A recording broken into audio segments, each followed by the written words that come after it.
Ever wish you could just run away to the circus? And I don't mean just any circus. I'm talking about one where the impossible, it's just another Tuesday, you know? Well, that's exactly where we're headed today, this crazy place called the Planar Circus. Sign me up. Right. Now, when I say guidebook, picture this. It's less a book, more like you're being whisked through this bizarre by three, let's call them unique characters. In? Unique is putting it mildly. Yeah. I mean, right off the bat, this narrative structure, three voices, it's like they're daring us not to believe a word of it, but in the best way. Exactly. Like, come on in. The weirder it gets, the better. And speaking of weird, we've got Maladrix, our fearless leader. She's a witch, but like the fun kind. Hold on, a fun witch. Yeah. Picture your favorite science teacher, the one who made you actually excited about class, but then also add a dash of that friend who's always down for whatever crazy scheme pops up. That's Maladrix. Okay, I'm intrigued, but there's more, right? It's not just her guiding us through this circus. Oh, there's more, right? Don't forget the Book of Eldritch Shadows. Sounds intense, I know. Yeah, that's not exactly screaming family-friendly circus here. Right. Ancient, grumpy, sounds like it's judging your life choices. But T, surprisingly helpful when it comes to understanding how to travel between dimensions. Who knew? And if that wasn't enough, we've got our third companion. Don't tell me another witch. Even better, it's Whisper, the silent clown. Because what's a reality-bending circus without a mime who speaks entirely in gestures? Okay, I'll admit, they definitely seem to be going all in on this whole not your average circus thing. So, I think the actual Saturnine circus really, besides, completely bonkers. Think interdimensional carnival, but on a scale that'll melt your mind. And I'm not just talking about talented acrobats here. We're talking gravity-defying beings from some dimension where up and down are just suggestions, They're practically rewriting the laws of physics with their routine. The book makes a point of saying this isn't just for show. The Planar Circus isn't out to just show off impossible things. It's messing with our whole idea of what's real in the first place. It makes you wonder, what does impossible even mean in a place like that? Exactly. It's like hold my interdimensional beer because it gets even weirder. We're talking about a chronomancer juggling multiple versions of himself from different timelines. It's a mind-bending magic act with, like, existential consequences. Seriously.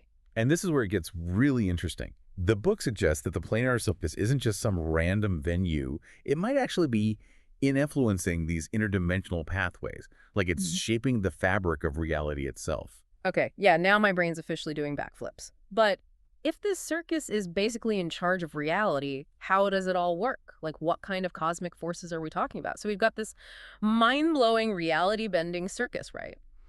But how does it all work? Like, how do you even get there? Luckily, our super cryptic guidebook tries to lay it all out for us, tries being the operative word. By tries to lay it out, you mean throws around terms like planar magic and cosmic lattice, as if we're supposed to know what they mean, right? Yeah, exactly. It's a lot to unpack. But if I had to, like, simplify it, imagine the multiverse as this giant tapestry, okay? Each thread is a different dimension.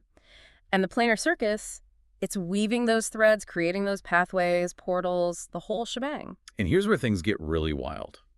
The book is suggesting that these paths, they're not just there naturally. They're being influenced, maybe even created by, you guessed it, the Planar Circus. Like, it's not just a venue, it's an architect of reality itself. Hold on. So instead of just putting on a show, this circus is out here shaping the stage it's performing on. That's some next level stuff.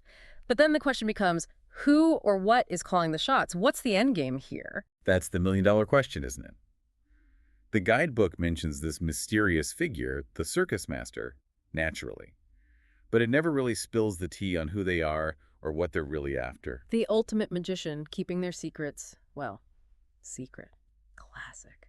But we do get a few hints about why this circus even exists in the first place, right? Right. One idea is that it's this neutral ground for interdimensional diplomacy, a place where beings from, well, everywhere, can come together, maybe even hash out their differences. Which, let's be real, is kind of a wild thought, settling intergalactic disputes under the big top. Why not? But it gets even wilder. The book also hints that maybe the gods themselves are getting a kick out of the Planar Circus. Like, it's their cosmic entertainment. So this whole crazy carnival could be the glue holding the multiverse together.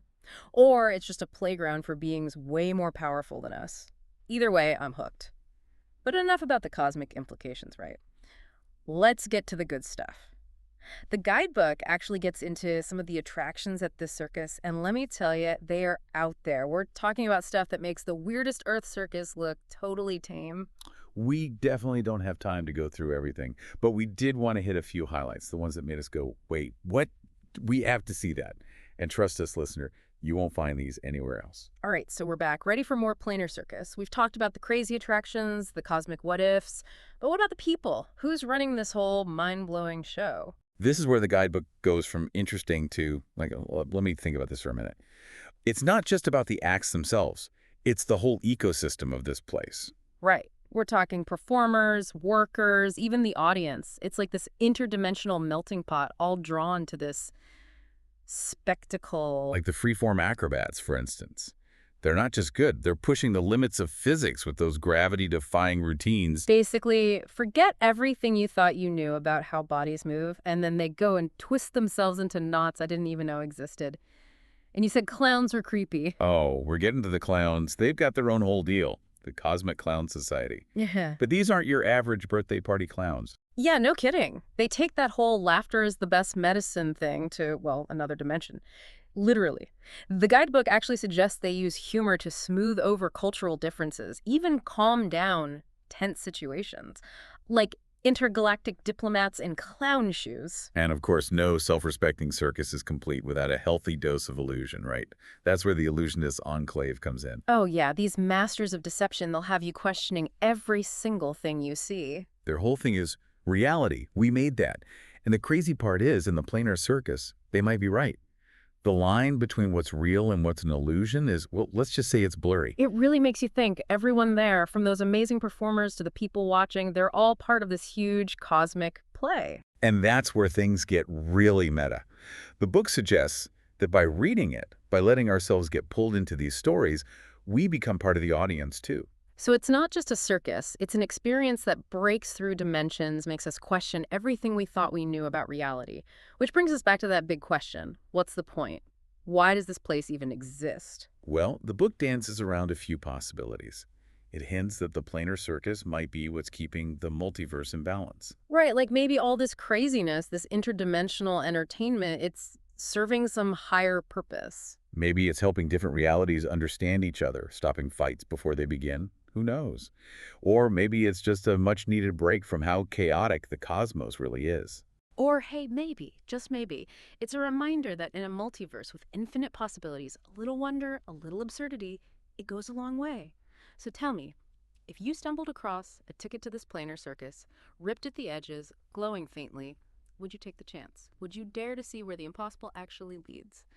That's all the time we have for our deep dive into the planar circus, but trust me, there's so much more to uncover. So until next time, stay curious, keep asking those big questions, and remember, sometimes the most incredible truths are hidden right beneath the surface of the extraordinary.